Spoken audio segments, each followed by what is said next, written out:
Puji Tuhan, selamat malam Bapak Ibu Saudara semuanya. Salam, selamat berjumpa kembali malam hari ini dalam online discipleship revival total ministry. Bapak Ibu Saudara, malam hari ini kita akan kembali melanjutkan pelajaran kita tentang pertumbuhan rohani, temanya ya. Oke, saya buka slide-nya. Oke, Saudara ya. Nah, tentang pertumbuhan rohani. Bagaimana kita telah mempelajari pada minggu yang lalu, bahwa untuk bertumbuh, faktor-faktor yang perlu diperhatikan adalah yang pertama adalah tentang makanan rohani. Ya, kalau kita bisa memprioritaskan atau memberikan yang terbaik untuk anak-anak kita dalam pertumbuhannya tentang makanan jasmani, begitu juga dengan hidup kita sendiri. Kalau Anda mau bertumbuh secara rohani, perhatikan makanan apa yang Anda konsumsi.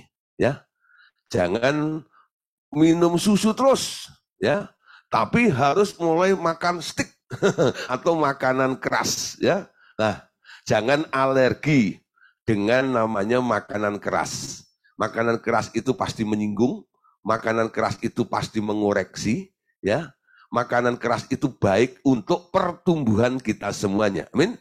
Yang kedua, saudara, yang perlu diperhatikan adalah faktor benih dan tanah. Tentang benihnya sudah tidak diragukan lagi. Karena benih yang dimaksud di sini adalah firman Allah, amin. Dan firman Allah itu adalah Yesus sendiri, ya. Dia adalah sang firman. Nah, yang perlu diperhatikan adalah faktor tanahnya. Ternyata dalam perumpamaan, Tuhan Yesus memberikan perumpamaan, ya, ada 4 tipe atau macam tanah. Tanah di pinggir jalan, tanah di atas batu, tanah yang penuh dengan semak belukar, dan tanah yang dipersiapkan atau tanah yang baik. Kira-kira Bapak Ibu Saudara punya hati seperti tanah yang mana? Ya, kalau suruh pilih, pasti Bapak Ibu Saudara semuanya pasti pilih, ya, tanah yang keempat, ya. Itu idealnya seperti itu. Tapi jujur nih, ya, kalau Bapak Ibu Saudara melihat kondisi Bapak Ibu Saudara, kira-kira jenis hati Anda itu tanah nomor berapa? Nomor 1 sih nggak mungkin. Kenapa? Karena Anda begitu setia ikut online discipleship revival total ministry ini, artinya ada kehausan, keingintahuan, sehingga firman itu tidak Anda tolak. Ya. Nah, jadi tanah di pinggir jalan itu yang menolak firman, artinya, ya, sehingga firman itu nggak masuk, lalu dipatok sama burung, ya. Nah, benihnya dipatok sama burung itu. Nah, yang kedua adalah tanah tipis. Nah, ini orang model baperan loh, ya. Tipis itu, ya, kupingnya tipis itu. Dengar sedikit apa menyinggung itu langsung tersungging gitu, ya. Lalu bilang, oh enggak Tuhan-Tuhanan, buat apa ya, ikut pemuridan Pak Gideon gitu sih gitu, ya. Ditelepon enggak jawab gitu. Ih, gitu ya. Walah ini tersinggung nih dalam hal seperti itu, ya. Nah, gitu ya. Bu Eva langsung iya gitu. Ya, nah, ya, gampang tersinggung, ya.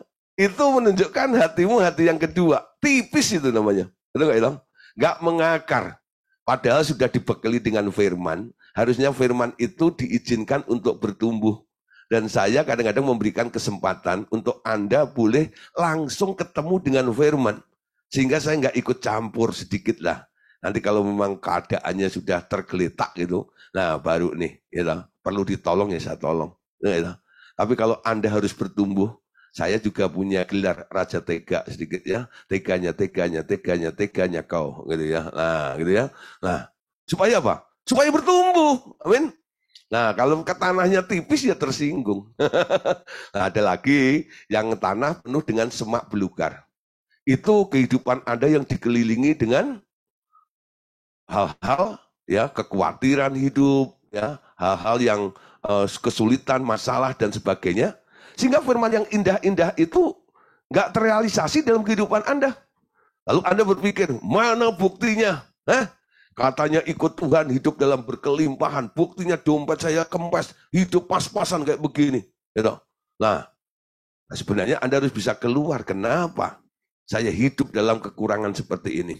Padahal Tuhan bilang, ikut aku, ya, akan mengalami hidup dalam kelimpahan. Amin. Nah, itu perlu digarap sebenarnya sampai akhirnya semak-semak belukar itu disingkirkan sampai imanmu muncul luar biasa. Yang keempat adalah tanah yang dipersiapkan, tanah yang digarap sehingga tanah itu menjadi tanah yang baik, ya. Jadi ketika Anda mau dengar firman, Anda siapkan, Tuhan, apapun yang Engkau katakan, aku tidak mau protes, aku mau nurut. Nah, itu membuktikan bahwa Anda siap untuk menerima benih itu, dan saya yakin tanah yang seperti ini akan mudah untuk benih ini bisa bertumbuh di dalam kehidupan Anda. Sehingga benih itu nanti akan menghasilkan buah. Ada yang 30, ada yang 60, bahkan ada yang 100 lipat kali ganda. Amin. Saudara ya, ini kira-kira rangkuman dari pelajaran kita kemarin itu. Ya, kita lanjut malam hari ini. Ya, untuk mengalami pertumbuhan rohani, yang perlu diperhatikan juga adalah faktor menanam dan menyiram. Ya, jadi gambar yang kiri ini menanam. Ya, tapi kalau Anda menanam lalu tidak Anda siram, apa yang Anda tanam ini akan mati. Jadi yang menanam dan menyiram ini harus berkolaborasi, ya. Harus berkolaborasi. Ada yang menanam, ada yang menyiram. Coba lihat Saudara, apa yang dikatakan oleh Rasul Paulus dalam 1 Korintus pasal 3 ayat 6 sampai ayat yang ke-8. Yuk kita baca sama-sama ya. Aku menanam, Apolos menyiram, tetapi Allah yang memberi pertumbuhan. Karena itu yang penting bukanlah yang menanam atau yang menyiram, melainkan Allah yang memberi pertumbuhan. Baik yang menanam maupun yang menyiram adalah sama, dan masing-masing akan menerima upahnya sesuai dengan pekerjaannya sendiri.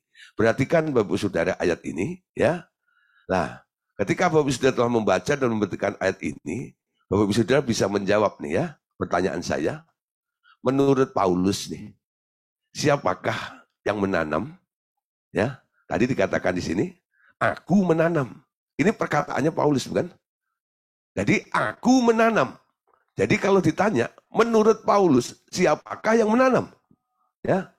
Nah, Paulus, betul? Paulus itu menanam. Lalu pertanyaan kedua, menurut Paulus juga, siapa yang dibilang menyiram? Yang menyiram adalah Apolos, ya. Jadi ada yang menanam, yaitu Paulus. Lalu ada yang menyiram, yaitu Apolos. Tapi ada yang lebih penting dari yang menanam maupun yang menyiram, saudara. Apa itu? Ya. Nah, menurut Paulus, tetapi siapa yang memberi pertumbuhan? Ya, yang memberi pertumbuhan itu adalah Tuhan, ya, Tuhan. Nah, makanya karena itu yang penting bukanlah yang menanam atau yang menyiram, melainkan Allah yang memberi pertumbuhan, ya. Baik yang menanam maupun yang menyiram adalah sama, dan masing-masing akan menerima upahnya sendiri sesuai dengan pekerjaannya sendiri. Saya mau jelaskan ayat ini, saudara, karena ada beberapa orang yang merasa tersinggung dengan ayat ini, ya. Karena dia bilang karena itu yang penting bukanlah yang menanam atau yang menyiram. Ya, Paulus itu bilang gitu. Yang penting itu bukan yang menanam dan yang menyiram. Nah kalau nggak penting ngapain jadi tukang nanam dan tukang nyiram? Betul nggak ya? Nah ini Paulus ini memang bahasanya sedikit kayaknya gimana gitu ya. Padahal yang menanam siapa? Dia sendiri, betul. Yang menyiram siapa? Apolos, saudara. Ya, Paulus itu ngomong sendiri, ya. Baik yang menanam dirinya sendiri maupun sahabatnya namanya Apolos itu, Paulus bilang itu nggak penting. Yang penting adalah Tuhan yang memberikan pertumbuhan, ya. Namun Paulus itu juga menghibur, walaupun dia bilang bahwa yang menanam dan yang menyiram itu nggak penting. Tadi dikatakan baik yang menanam maupun yang menyiram adalah sama. Sama dalam hal apa? Masing-masing akan menerima upahnya sesuai dengan pekerjaannya sendiri. Amin. Nah, pengertian di sini sebenarnya bukan menurut persepsinya Allah, bahwa si penanam itu nggak penting, ya. Bukan menurut persepsinya Allah bahwa yang menyiram itu nggak penting. Di hadapan Allah, baik yang menanam maupun yang menyiram itu dihargai oleh Allah. Buktinya, Paulus bilang, baik yang menanam maupun yang menyiram akan dapat upah. Betul? Artinya apa? Pekerjaannya itu dinilai oleh Allah.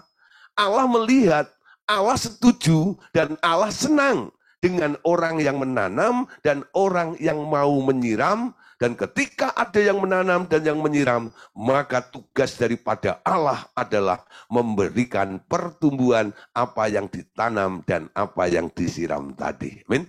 Nah, saudara, sambil contoh ya. Nah, ini kalau Anda lihat kehidupan Pak Petani, ya Anda bisa melihat faktor ini pasti gampang untuk dimengerti ya. Menanam lalu disirami gitu ya. Nanti tahu-tahu Pak Tani itu kaget, sudah tumbuh nih, sudah ada tunasnya itu. Dia semakin getol sirami tunas itu ya.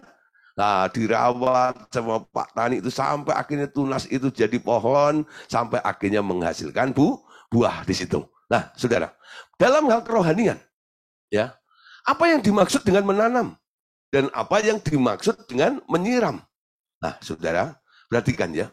Kalau saya seumpama satu hari ya ketemu dengan seseorang, ya seseorang, lalu orang itu saya mungkin lihat wajahnya agak sedikit melo gitu ya, sedih gitu. Lalu saya tanya ya, bro, kenapa wajahmu kok begitu kelihatannya sedih?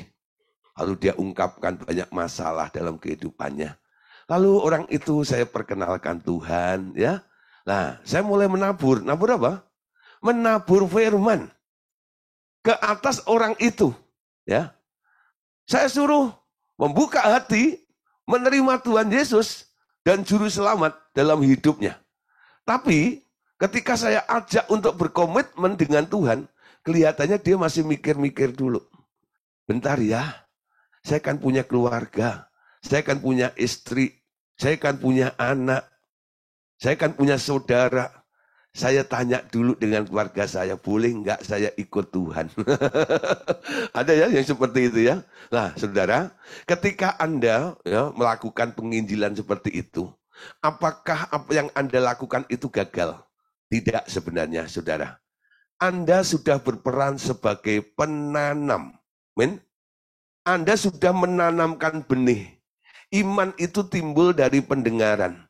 Ya, nah, ketika ada orang ngomong dan orang itu merespon, ya, mereka duduk sampai Anda ngomong habis tentang Tuhan kepada orang itu, walaupun akhirnya ketika Anda suruh dia percaya Tuhan Yesus belum bisa menerima pada waktu itu bukan berarti Anda gagal. Anda sedang berperan sebagai penanam, betul? Nah, nanti Tuhan akan mengirimkan penyiram kepada orang yang sudah menerima benih yang ditanam oleh seorang hamba Tuhan saya tadi itu. Satu kali ya, orang itu ketemu dengan Pak Simon. Nah, lagi menjala ikan. Ya, ketemu dengan Pak Simon. Hei Simon, anak Yunus. Ketemu dengan Pak Simon itu. Nah, lalu orang itu melihat Pak Simon gitu ya, ngobrol-ngobrol sama Pak Simon gitu ya. Nggak taunya tetangga dekat sama Pak Simon ya. Nah, jadi orang itu ternyata orang Cibubur ya. Nah, dekat Pondok Rangun ternyata itu ya. Nah, setelah itu akhirnya Pak Simon itu ngomong tentang kasih Tuhan kepada orang itu ya, kepada orang itu.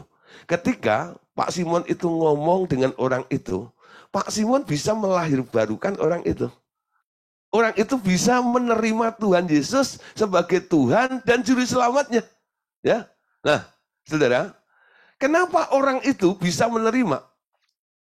Tanpa diketahui, ya Pak Simon mengetahuinya, orang itu sebenarnya di dalam dirinya sudah ada benih, bukan? Yang ditanam oleh orang lain. Ya. Benih itu sudah ada. Jadi tugas Pak Simon itu hanya menyiram benih yang sudah ada di dalam diri orang itu. Kita nggak ngerti, saudara. Kita ini berperan sebagai penanam atau penyiram.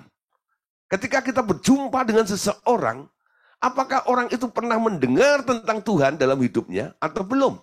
Ya. Nah, yang penting tugas Anda lakukan. Jangan pilih-pilih, ya. Nggak enak jadi penanam, ya. Nggak melihat dia lahir baru. Enak jadi penyiram deh. Saya kirim dulu ke Pak Gideon. Nanti kalau Pak Gideon mental, nanti baru sama saya, biar saya lahir baruin dia. Wow, berhasil kan gua? Gitu ya. Nah, saudara, Paulus bilang, baik yang menanam atau menyiram, semuanya nggak penting. Ya, semuanya nggak penting. Ya, namun apa yang kita kerjakan, yang saya kerjakan dan Pak Simon kerjakan itu dihargai oleh Tuhan. Ya, nah ketika Pak Simon, sudah memberikan atau memberikan mengajak dia mengenal Tuhan Yesus itu, Pak Simon harus menyerahkan kepada Tuhan. Ya, Tuhan, tugas kami sudah selesai, menyiram. Sekarang Engkau yang memberikan pertumbuhan terhadap orang tersebut. Jadi yang memberi pertumbuhan siapa? Tuhan. Jadi sebenarnya nggak ada satu orang pun yang bisa membuat orang bertobat, itu nggak ada. Ya. Tugas kita itu hanya mewartakan. Jangan berpikir terlalu jauh. Saya harus ngomong dengan orang itu harus bertekuk lutut di hadapan saya dan menerima Tuhan Yesus. Ya, memang kalau bisa, bagus saudara ya. Kalau melihat seperti itu. Tapi kalau Anda lihat, orang itu mungkin sudah ditanam dan disiram pun, dia belum mau terima Tuhan Yesus. Ya ini sekarang sudah balikin aja ke Tuhan. Enggak ya? Tuhan, tugasku hanya menanam dan menyiram benih itu di dalam diri orang itu. Saya mengencourage, saya memberikan kesaksian kepada orang itu tentang baiknya Tuhan, ya, bahwa Tuhan mau menyelamatkan kita dan sebagainya. Sekarang Tuhan, Engkau bekerja di dalam diri orang itu. Amin. Ya. Jadi yang penting siapa? Yang penting Tuhan. Jadi di sini kalau Anda pernah menginjil dan membuat orang itu bertobat, sebenarnya bukan Anda yang bisa bikin dia bertobat. Enggak ada yang dibanggakan dari diri kita. Baik yang menanam maupun yang menyiram, itu enggak penting. Betul? Kata enggak penting di sini itu artinya Anda enggak punya hak untuk membanggakan diri Anda ketika Anda berhasil memenangkan jiwa. Betul? Ngerti ya maksud saya? Nangkep nggak maksud saya? Ya, banyak orang kadang-kadang sombong gitu loh. Itu bertobat karena saya. Saya kadang-kadang mendengar seperti itu tuh kaget. Nggak baca firman. Yang menumbuhkan siapa? Tuhan. Betul nggak? Kita hanya mewartakan. Tugas kita ini hanya menyampaikan tentang kebaikan Tuhan. Ya, kepada beberapa orang di sekitar kita. Tentang orang itu bertobat atau tidak. Itu bukan persoalan bagi kita seperti itu loh. Ya. Dulu waktu saya masih di Solo, saya bekerja sama dengan LPMI, Lembaga Pelayanan Mahasiswa Indonesia.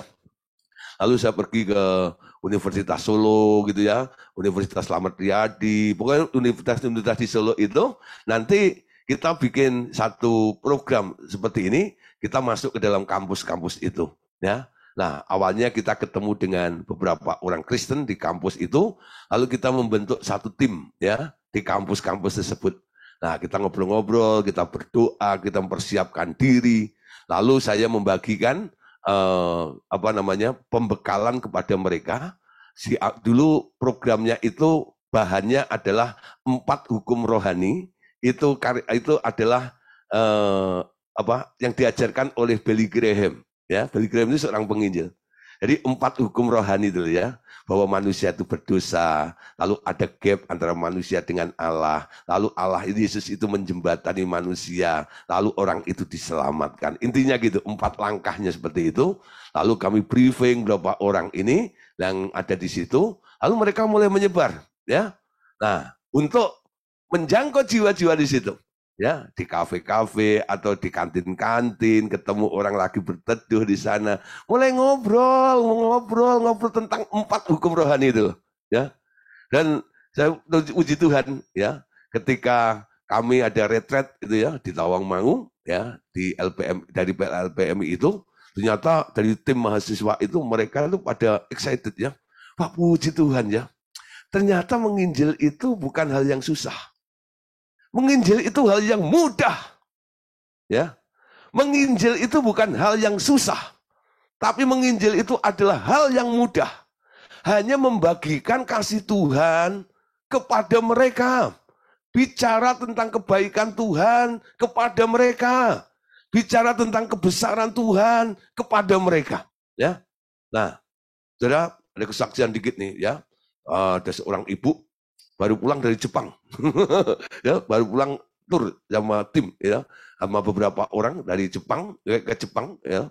Lalu di sana pulang dari Jepang itu dia telepon ya.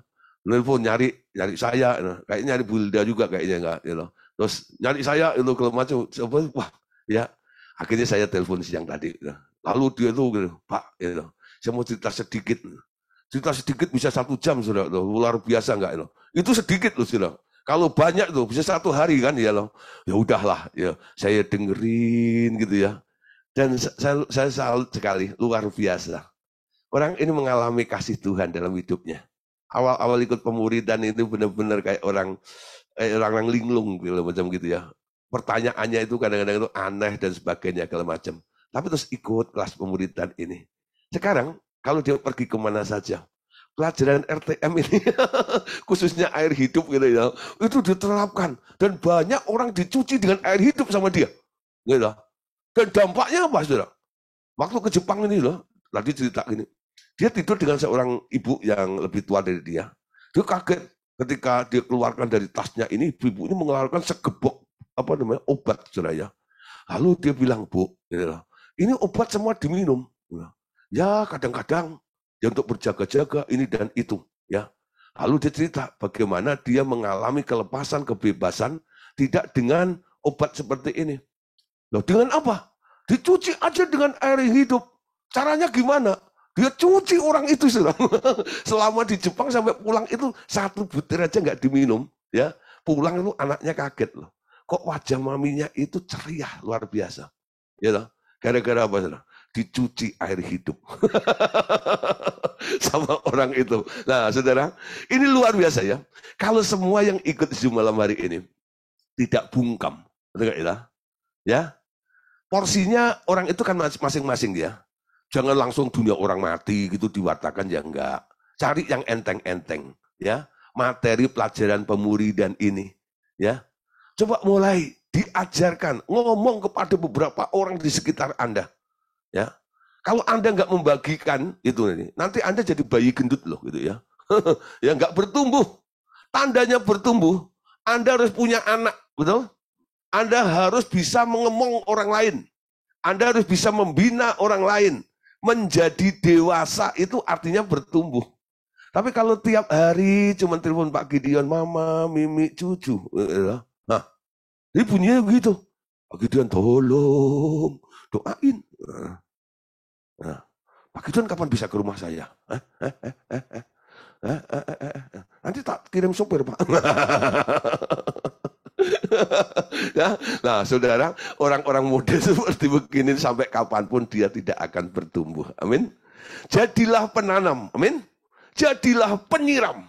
Mulai malam hari ini, saya ya memerintahkan Bapak Ibu Saudara untuk bertindak menjadi penanam dan menjadi penyiram, walaupun itu tidak terlalu penting, gitu kan? Nah, bukan sesuatu yang Anda banggakan kalau berhasil, tapi dinilai oleh Tuhan. Semua akan ada upahnya dan Tuhan nanti yang akan menumbuhkannya. Amin. Nah, saudara, dibutuhkan penanam-penanam, dibutuhkan penyiram-penyiram. Siapa yang mau melamar menjadi penanam? Siapa yang mau melamar jadi penyiram? Tuhan membuka tangannya. Ayo silahkan masuk dalam ladang penuaian tersebut. Amin. Nah, ketika tumbuhan itu sudah disiram dan bertumbuh, ditumbuhkan oleh Allah sendiri, dia terus bertumbuh, ya, dan terus bertumbuh sampai menghasilkan buah. Tujuan daripada sebuah pohon ditanam, betul nggak ya? Adalah untuk menghasilkan buah atau bunga. Ya kalau bunga ya bunga yang indah. Tapi kalau buah-buahan ya buah, betul nggak ya? Nah, tujuan apel ditanam untuk apa? Bukan untuk supaya rindang di depan Anda, enggak kan? Supaya apa? supaya menghasilkan buah. Dan prinsip yang sama ini dipakai oleh Tuhan Yesus. Tuhan bilang, kapak sudah tersedia bagi pohon yang tidak menghasilkan buah. Amin.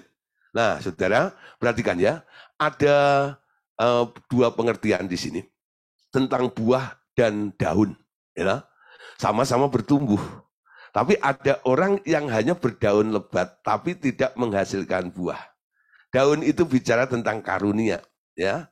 Banyak orang berkarunia ria, gini luar biasa. Tapi nggak ada buah dalam kehidupannya.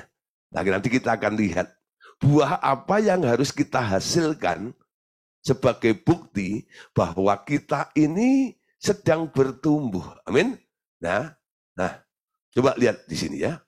Yang Tuhan ingin terjadi di dalam kehidupan kita. Ada 3 macam buah, ya.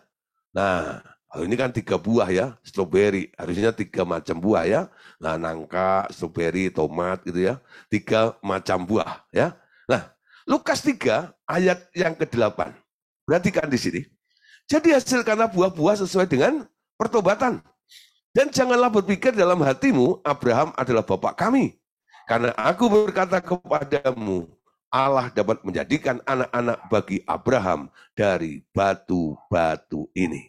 Buah yang pertama yang harus dihasilkan dari orang-orang yang percaya adalah buah pertobatan. Amin. Buah pertobatan. Sudahkah Anda bertobat? Ya, definisi dari pertobatan apa?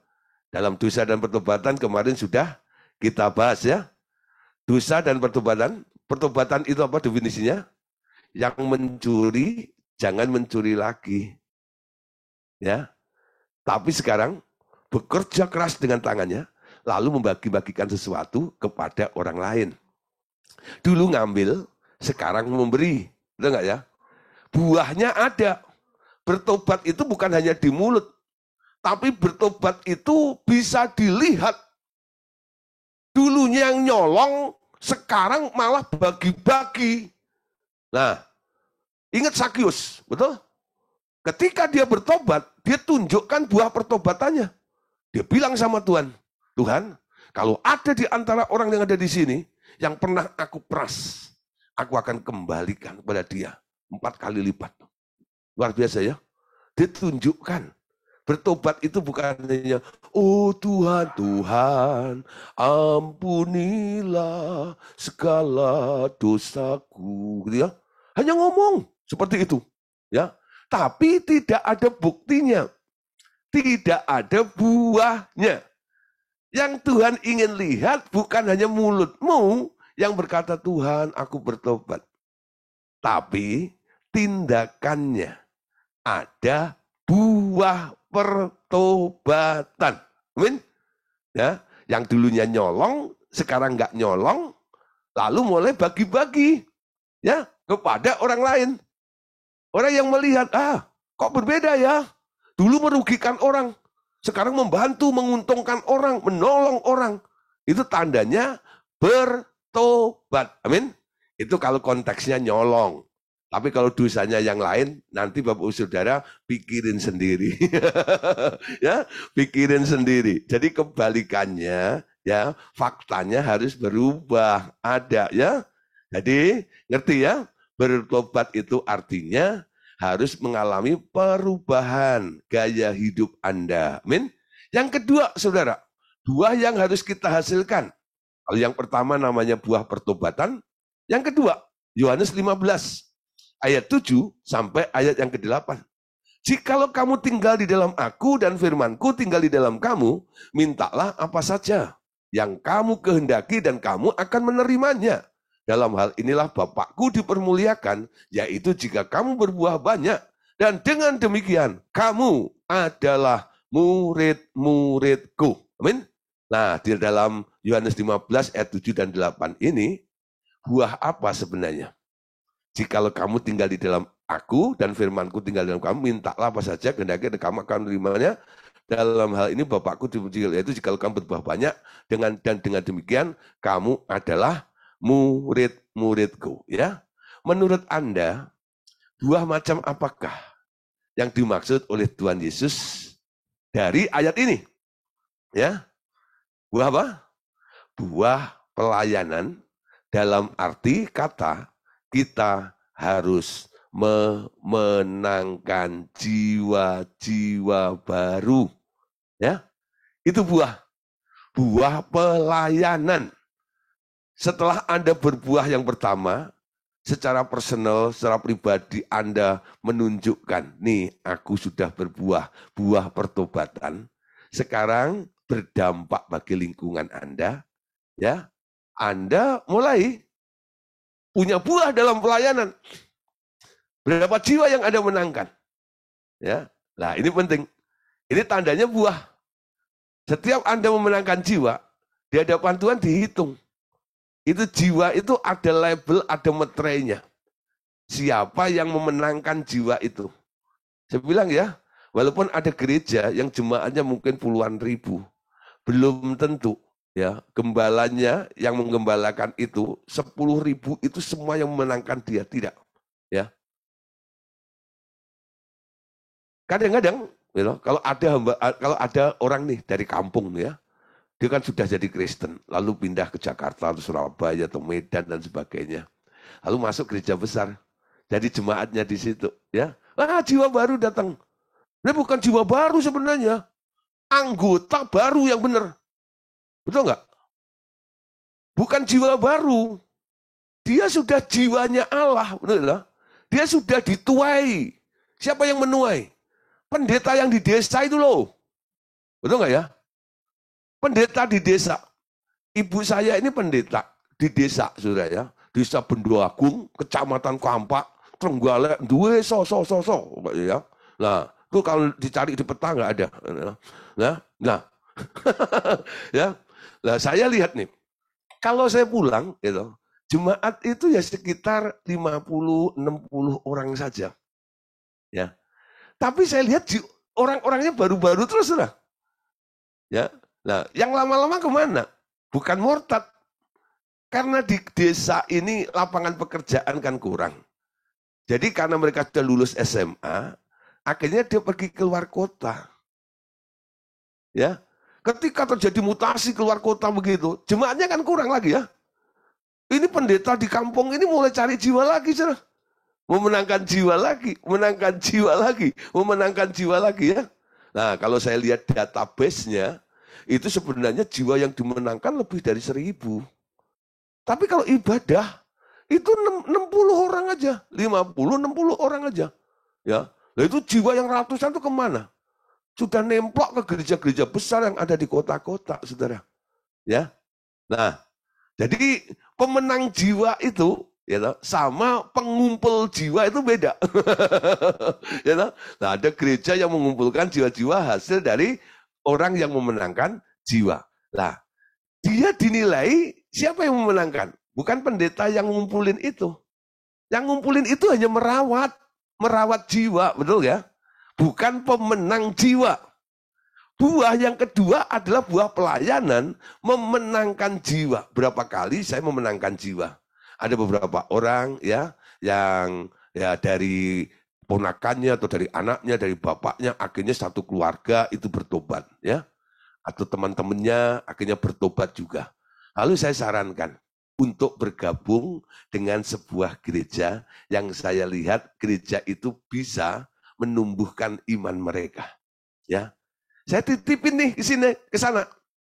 Nah, jumlah anggota gereja dari orang yang saya bawa ke sana itu kan nambah, betul? Tapi di hadapan Tuhan, siapa yang diakui sebagai pemenang jiwa? Saya.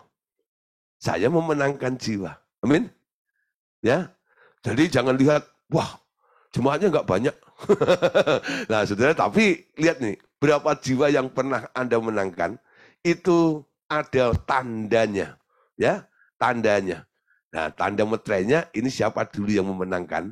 Nanti kita bisa tukar reward waktu di kerajaan 1000 tahun, kita bisa ikut memerintah bersama dengan Tuhan Yesus di sana. Amin.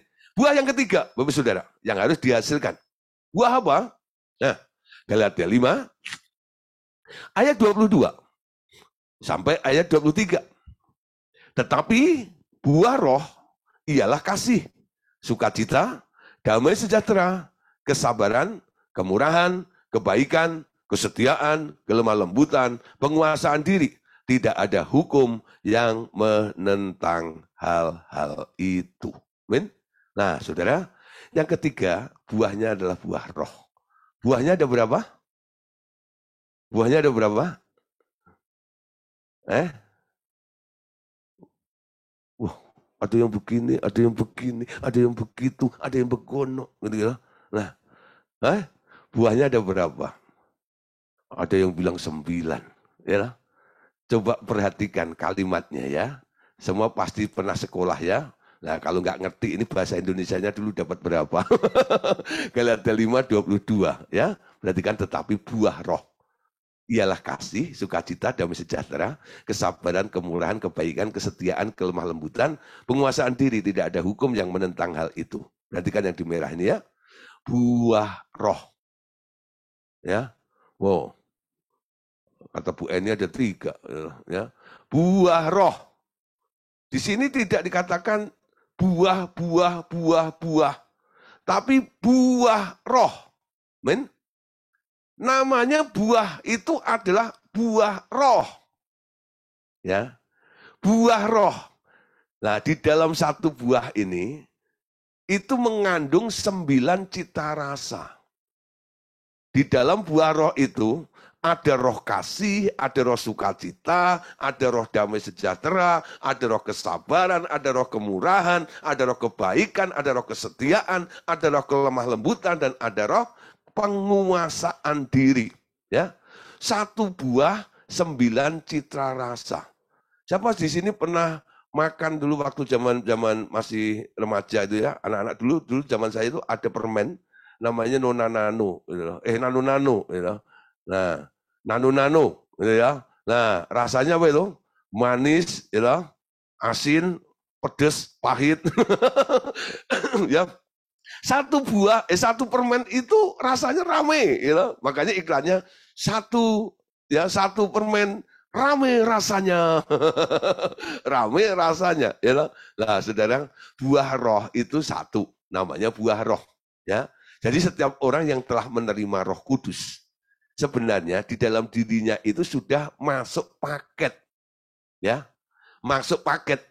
Kasih itu sudah ada di dalam dirimu ketika Roh Kudus masuk ke dalam hidup Anda, ya. Jadi masuknya Roh Kudus dalam hidup Anda itu membawa unsur kasih di dalam dirimu. Membawa unsur sukacita, damai sejahtera, kesabaran, kemurahan, kebaikan, kesetiaan, kelemah lembutan, dan penguasaan diri. Jadi kalau Anda sudah merasa dipenuhi oleh Roh Kudus dan Roh Kudus berdiam di dalam kehidupan Anda, kalau Anda nggak bisa mengasihi itu, bukan berarti kasih itu nggak ada dalam hidup Anda. Kasih itu ada di dalam hidupmu. Sudah ada, include di dalam hidupmu itu ketika Roh Kudus masuk dalam hidupmu. Ya, tapi kenapa nggak bisa keluar? Nah, Anda lihat ya, satu kali rumah Anda itu ngalami kerusakan keran gitu ya, air nggak nyala gitu loh, ya. Kok nggak ngalir ya airnya dan sebagainya. Nah, padahal pakai pam nih, ya kayak di sekretariat tuh, pakai pam gitu ya. Nah, ketika dibuka kok nggak nyala ya? Apakah dari pam sana itu nggak ada aliran air? Ada, gitu ya. Tapi kenapa nggak nyala? Ternyata ada pipa yang macet. Betul nggak ya? Pipa yang macet itu, lalu Anda panggil tukang ledeng untuk bongkar-bongkar ini dan itu. Akhirnya diketahui, wow ini tersumbat ada di sini. Lalu setelah dikeluarkan sumbatnya itu, ya, nah airnya mengalir. Lalu bisa buka keran wastafel, buka keran kamar mandi dan sebagainya. Karena apa? Alirannya sudah mulai mengalir. Orang nggak bisa mengasihi bukan berarti dalam dirimu nggak ada kasih. Sudah ada. Ada yang menyumbat dalam hidup Anda. Nah, kalau Anda merasa 9 citra rasa itu tak pernah bisa bermanifestasi keluar dalam hidup Anda, dan Anda sudah berdoa, puasa, tapi tetap aja nggak bisa keluar, nah Anda butuh tukang ledeng nih. Ya. Nah, nanti hari Rabu boleh datang ke bengkel rohani. Di situ nanti tak ketok. Pakai apa namanya itu? kunci pas dan palu, tok gitu ya, bus. Supaya apa? Karat-karat yang nyumbat itu jebol semuanya. Itu nggak tahu? Nah, orang yang nggak bisa mengasihi, biasanya saya deteksi. Yang nyumbat apa? Dia punya kebencian. Nggak, bencinya diangkat, kasihnya mengalir. Amin. Gampang. Ya. Kenapa nggak ada damai sejahtera? Karena hidupnya penuh dengan kekhawatiran. Khawatirnya diangkat, damainya mengalir, saudara. Kenapa nggak punya kesabaran? Nah ini, ada roh dalam dirinya, ya, roh berontak kadang-kadang seperti itu. Angkat itu roh, ya. Nanti dia bisa jadi orang sabar. Kenapa nggak bisa murah hati? Ya, nah, mungkin ada roh pelit dalam dirinya. Tengking roh pelit bin pedit, ya, nyak keluar, jadi murah hati royal nanti, ya. Nah, kebaikan, kesetiaan, kelemah lembutan, dan penguasaan diri dan sebagainya. Amin. Jadi kalau ini kabar baik Bapak Saudara, kalau Bapak Saudara belum bisa mengeluarkan 9 cita rasa ini, Anda boleh hadir nanti di bengkel ya. Dari Medan juga boleh, dari Riau juga boleh datang ya. Ongkos tingkat sendiri ya. Ya. Ya Bu Dina Purbayusel, pengen Pak, tapi waduh, ya, jauh. Saya di Riau Pak, bagaimana? Ya, nanti sekali waktu ya, sambil Idul Fitri. Pak, saya butuh di koprek ini pakai kunci pas nih Pak. Kok nggak bisa ini, nggak bisa itu. Nah, nanti kami tolong ya dalam buah ini. Jadi ada 3 macam buah ya. Buah pertobatan, buah pelayanan, dan buah Roh Kudus. Ya, buah roh. Buahnya 1, memiliki 9 citra rasa. Nah, yang sudah mulai berbuah, si petani itu, Allah Bapa ini, dia ingin semua orang yang bertobat ini, buahnya tidak sedikit. Ya, kalau buahnya cuma hiji, 1 tok gitu loh. Aduh gitu ya, ini pohon begitu besar, buahnya cuma 1 kayak begini nih. Aduh gitu ya, ditunggu bertahun-tahun, kurang memuaskan, betul? Untung masih ada buahnya. Kalau nggak berbuah, Tuhan bilang apa? Aku potong. Tapi kalau sudah berbuah, tapi buahnya cuma hiji, buahnya cuma 1, buahnya cuma sedikit, ada proses yang akan dilakukan oleh si petani tadi. Ya, coba lihat dalam Yohanes pasal 15 ayat 1 sampai ayat yang ke-8. Ya. Nah, ya, Tuhan mau kita punya buah lebat. Yohanes 15 ayat 1 sampai 8. Akulah pokok anggur yang benar dan Bapakkulah pengusahanya. Setiap ranting padaku yang tidak berbuah dipotongnya, dan setiap ranting yang berbuah dibersihkannya supaya ia lebih banyak berbuah. Kamu memang sudah bersih karena firman yang telah kukatakan kepadamu. Tinggallah di dalam aku, dan aku di dalam kamu, sama seperti ranting tidak dapat berbuah dari dirinya sendiri, kalau ia tidak tinggal pada pokok anggur. Demikian juga kamu tidak berbuah jikalau kamu tidak tinggal di dalam aku. Akulah pokok anggur dan kamulah ranting-rantingnya. Barang siapa tinggal di dalam aku dan aku di dalam dia, perhatikan, ia berbuah banyak sebab di luar aku kamu tidak dapat berbuat apa-apa. 6. Barang siapa tidak tinggal di dalam aku, ia dibuang keluar seperti ranting dan menjadi kering, kemudian dikumpulkan orang dan dicampakkan ke dalam api lalu dibakar. Jikalau kamu tinggal di dalam aku dan firmanku tinggal di dalam kamu, mintalah apa saja yang kamu kehendaki dan kamu akan menerimanya. Dalam hal inilah Bapakku dipermuliakan, yaitu jika kamu berbuah banyak, dan dengan demikian kamu adalah murid-muridku. Amin. Lah di sini Bapak Saudara, Tuhan Yesus mengumpamakan dirinya sebagai pokok anggur dan Anda sebagai carangnya. Ya, itu kan ada lagunya ya. Yesus pokok dan kitalah carangnya, tinggallah di dalamnya. Ya, kita ini adalah carang. Ya, carang. Nah, carang ini harus tinggal di dalam pokok itu. Ya, tadi dikatakan tinggallah di dalam aku dan aku di dalam kamu.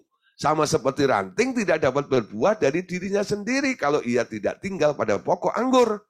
Demikian juga kamu tidak akan berbuah jikalau kamu tidak tinggal di dalam aku. Ya. Nah, jadi kalau tidak berbuah, apa akibatnya? Bagi ranting yang tidak berbuah itu apa akibatnya? Ya. Jangan Anda merasa aman karena Anda ada di dalam sebuah komunitas yang wow, keren dan sebagainya, tapi Anda tidak pernah menghasilkan buah. Ya, Tuhan matanya jeli, dia pengen tahu siapa yang berbuah dan siapa yang tidak berbuah. Ya, kalau tidak berbuah, apa akibatnya? Bagi ranting yang tidak berbuah itu, akibatnya, Firman katakan, setiap ranting padaku yang tidak berbuah, dipotongnya. Dan setiap ranting yang berbuah, dibersihkannya supaya ia lebih banyak berbuah. Amin. Jadi yang nggak berbuah dipotong, dibuang. Tapi yang sudah berbuah, tapi nggak banyak, dibersihkan supaya buahnya lebih banyak. Amin. Bagaimana caranya agar kita dapat berbuah banyak sekarang? Tinggal di dalamnya dan dia dalam kita. Betul? Dia di dalam kita. Jadi tinggal di dalamnya dan dia di dalam kita. Amin. Apa akibatnya? Bila Anda berbuah banyak bagi Allah Bapa nantinya. Nah, ini penting nih. Kalau sampai Anda menghasilkan buah banyak, yang terjadi ini. Dalam hal inilah Bapakku dipermuliakan, yaitu jika kamu berbuah banyak. Dan dengan demikian, kamu adalah murid-muridku. Amin. Siapa di sini muridnya Tuhan? Siapa di sini muridnya Tuhan? Benar? Apakah Anda sudah memuliakan Tuhan dengan menghasilkan buah? Dengan demikian, kamu adalah murid-muridku jikalau kamu berbuah banyak. Amin. Kalau nggak berbuah, jangan ngaku jadi muridnya Tuhan. Ya, seorang murid harus bertumbuh menjadi sama seperti gurunya, betul? Harus mengalami peningkatan, harus mengalami pertumbuhan sampai menghasilkan buah. Seperti Yesus berbuah banyak, kita sebagai murid-muridnya Tuhan, kita juga harus berbuah. Dalam hal inilah Bapakku dipermuliakan, yaitu jika kamu berbuah banyak dan dengan demikian kamu adalah murid-muridku. Tanda seorang murid adalah apa? Berbuah bagi kerajaan surga. Buah apa yang telah Anda hasilkan? Apakah 3 macam buah itu sudah mulai terjadi dalam hidup Anda? Buah pertobatan, buah jiwa-jiwa, dan buah roh. Itu harus melimpah luar biasa ya dalam kehidupan kita semuanya. Nah, Bapak Saudara, ketika kita menjadi orang Kristen, ya, kita bukan orang jahat lagi ya, disebut orang baik yang melakukan perbuatan baik. Alkitab selalu menulis, ya, supaya kita ini adalah ciptaan Allah, dibuat dalam Kristus Yesus untuk melakukan perbuatan baik, ya, yang telah disediakan oleh Allah bagi kita semuanya. Nah, sekarang perbuatan baik itu apa sih? Perbuatan baik, kalau kita kasih duit orang, itu baik nggak? Ya baik sih. Tapi ada orang nih, habis kasih duit orang itu, terus tahu-tahu dia nyesel. Duitnya buat beli narkoba.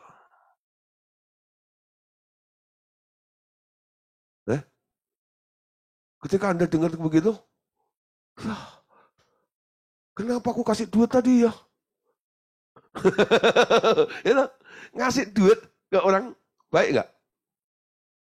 Baik ya. Tapi kalau Anda ngasih duit kepada orang yang nggak tepat, baik nggak? Baik nggak? Ya enggak. Betul nggak? Coba kalau anak Anda, umpama gitu ya, dia butuh ya Anda tahu nih, dia mungkin apa ya, ada hal-hal yang dilakukan yang Anda nggak suka lah gitu. Lalu dia minta duit pada Anda untuk membiayai, ya loh, hal yang mau dilakukan yang apa yang Anda nggak suka tadi. Anda kasih duit nggak? Loh, berarti Anda nggak berbuat baik dong. Berbuat baik kasih duit dong. Gitu. Nah kasih, betul nggak ya?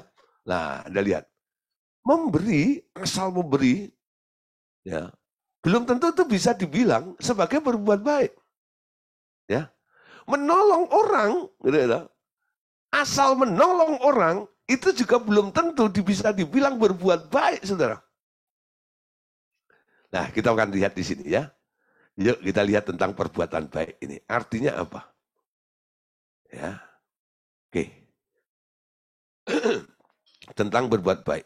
Ya, kita ini diciptakan dalam Yesus Kristus untuk melakukan pekerjaan baik. Namun definisi perbuatan baik itu tak serupa dengan yang dipikirkan oleh kebanyakan orang di dunia. Ayat-ayat di bawah ini akan menerangkan dengan jelas apa yang dimaksud oleh Alkitab tentang pekerjaan baik atau perbuatan baik itu. Ya, dimulai dari ayat ini. Efesus pasal 2 ayat 10. Karena kita ini buatan Allah diciptakan dalam Kristus Yesus untuk melakukan pekerjaan baik yang dipersiapkan Allah sebelumnya. Ia mau supaya kita hidup di dalamnya. Amin. Jadi ada rencana Allah yang ditaruh dalam kehidupan kita sebelum segala sesuatu ini telah dipersiapkan supaya kita hidup di dalam rencananya Allah, dalam programnya Allah. Ya, dalam programnya Allah. Itu yang disebut melakukan pekerjaan baik yang dipersiapkan Allah sebelumnya, dan Dia mau supaya kita itu hidup di dalam pekerjaan baik yang direncanakan oleh Allah tersebut. Amin. Contoh lain ya, dalam Kejadian pasal 4 ayat 7.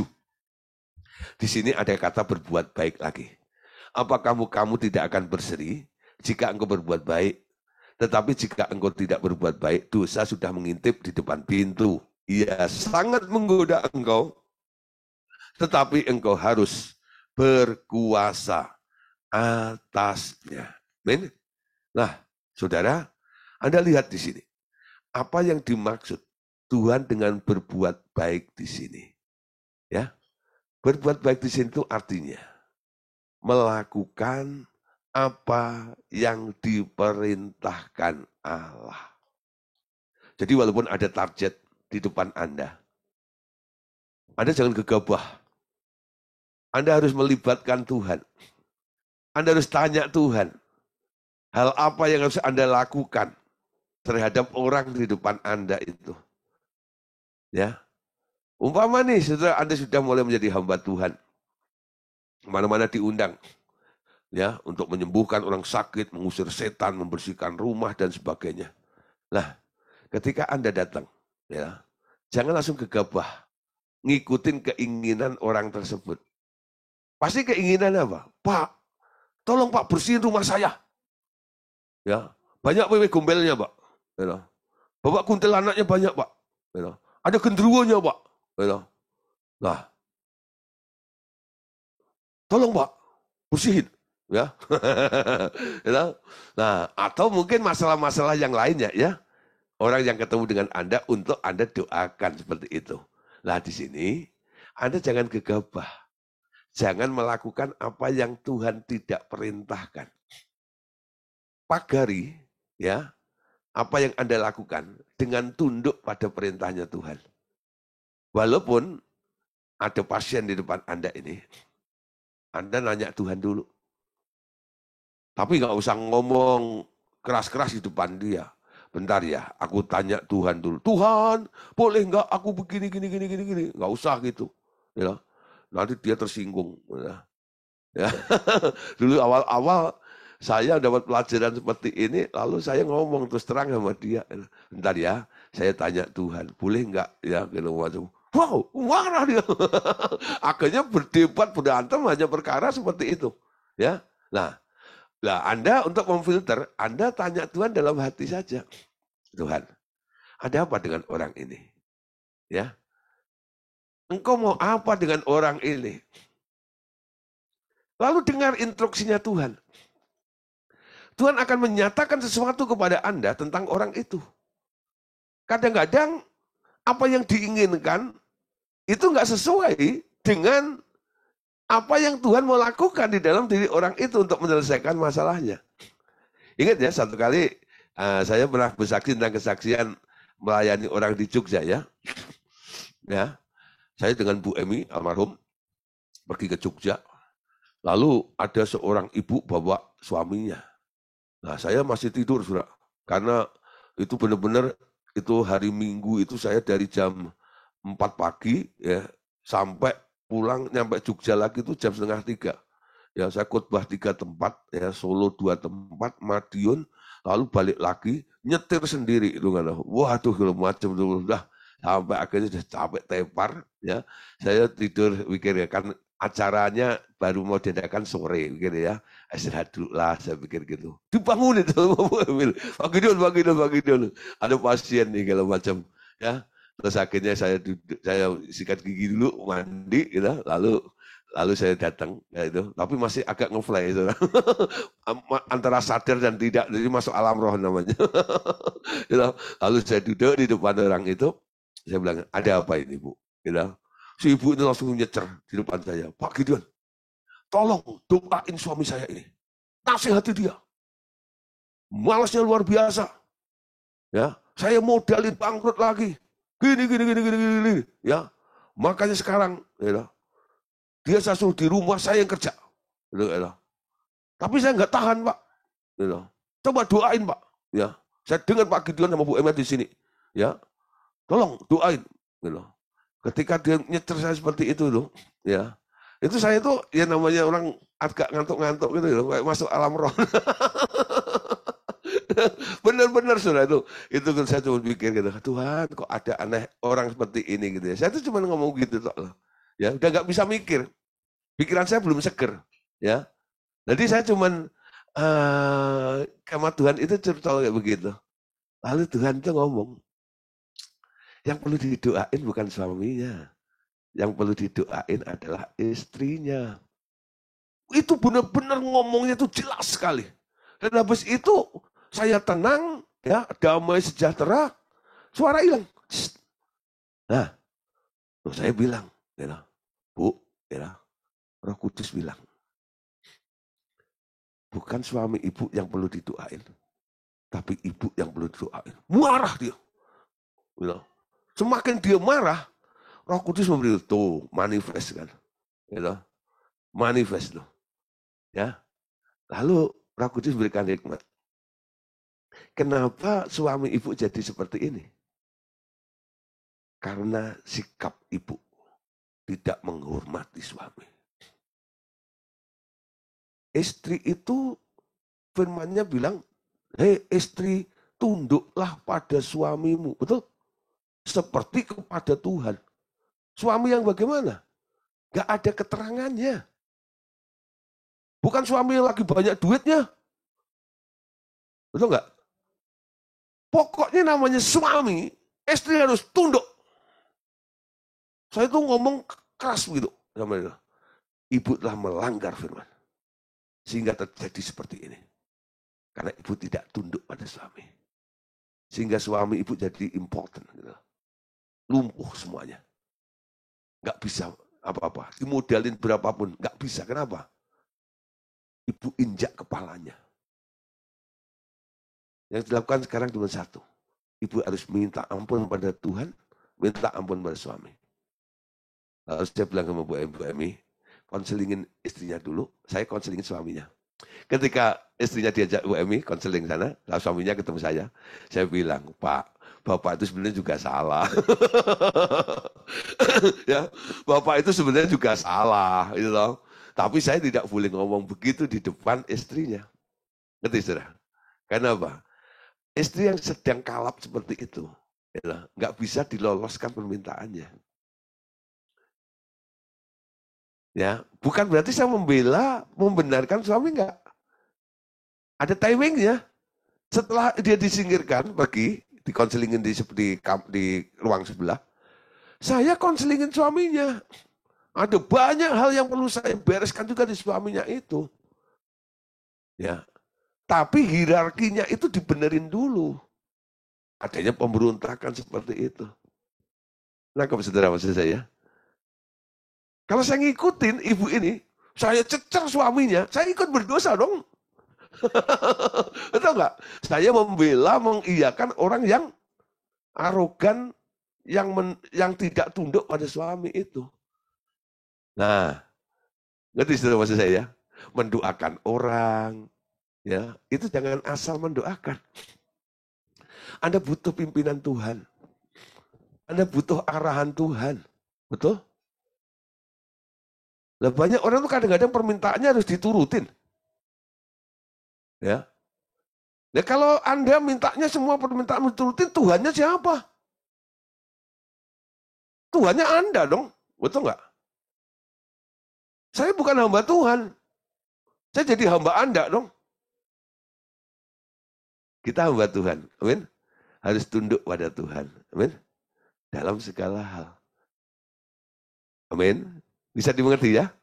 Perbuatan baik itu apa? Melakukan apa yang diperintahkan oleh Allah. Nah, dalam contoh tadi saudara, ya,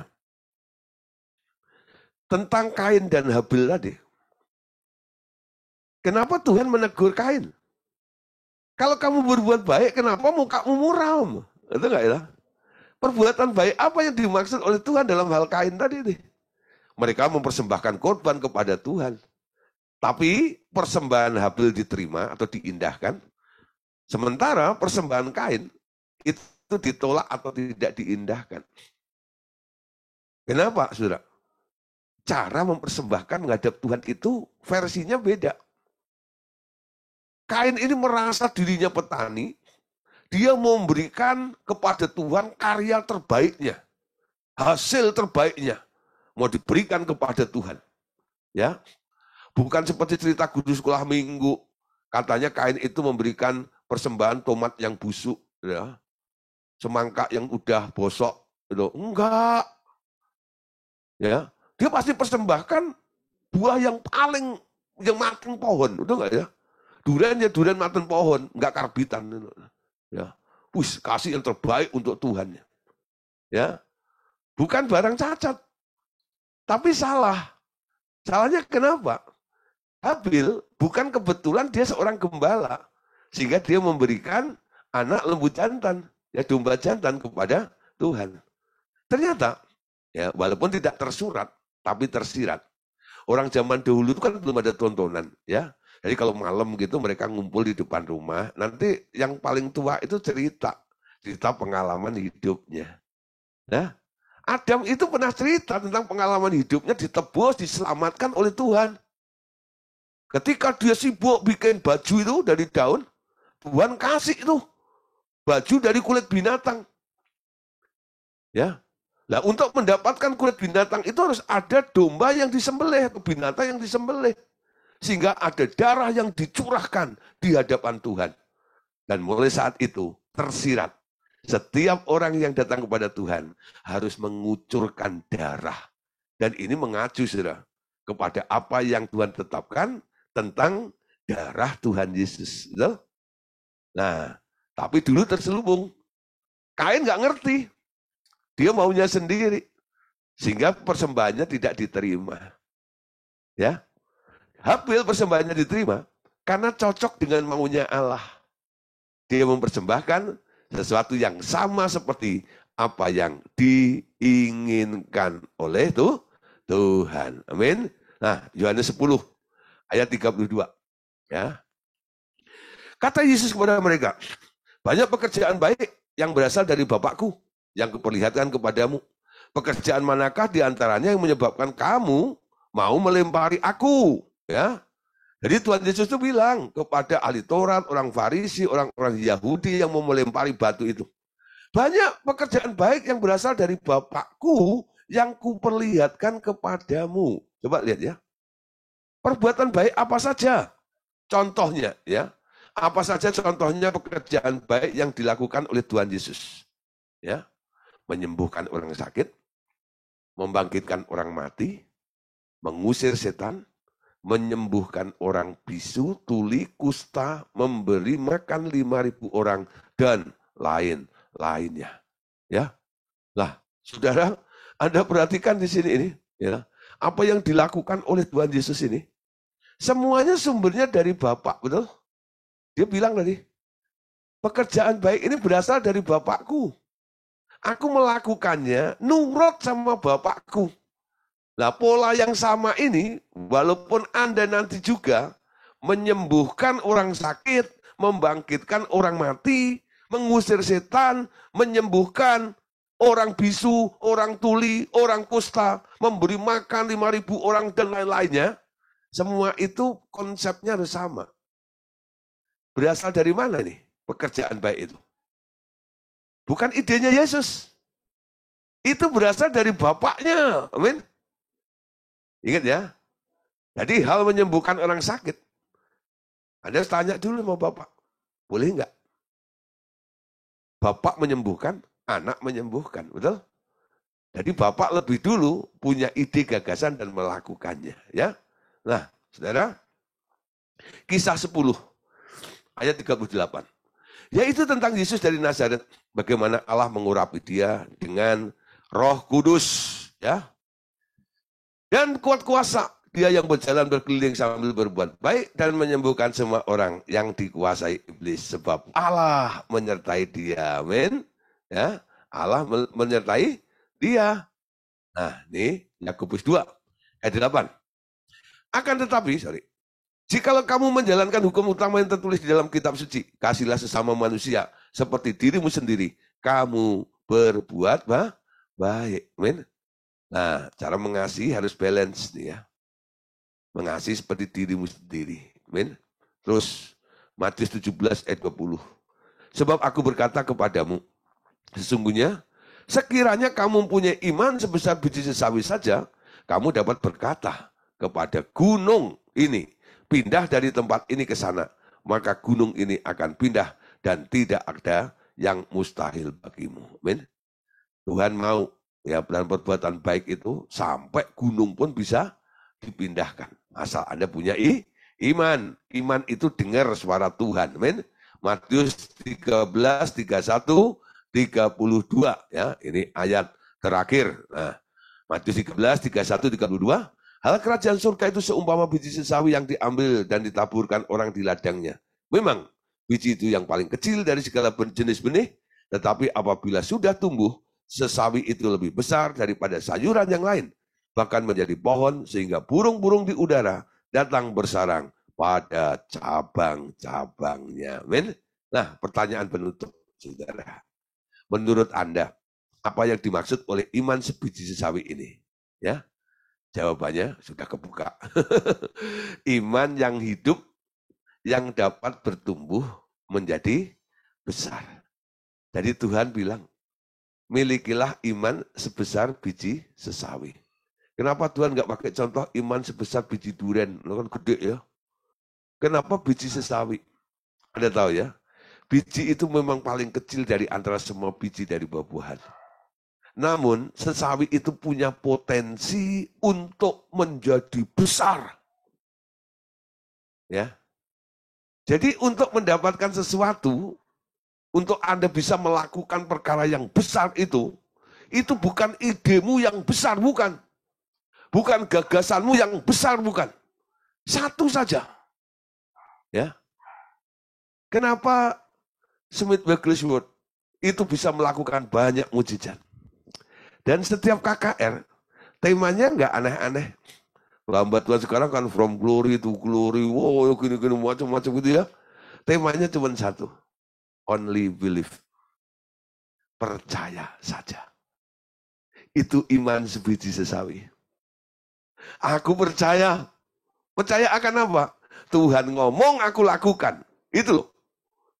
Percaya itu sesimpel itu.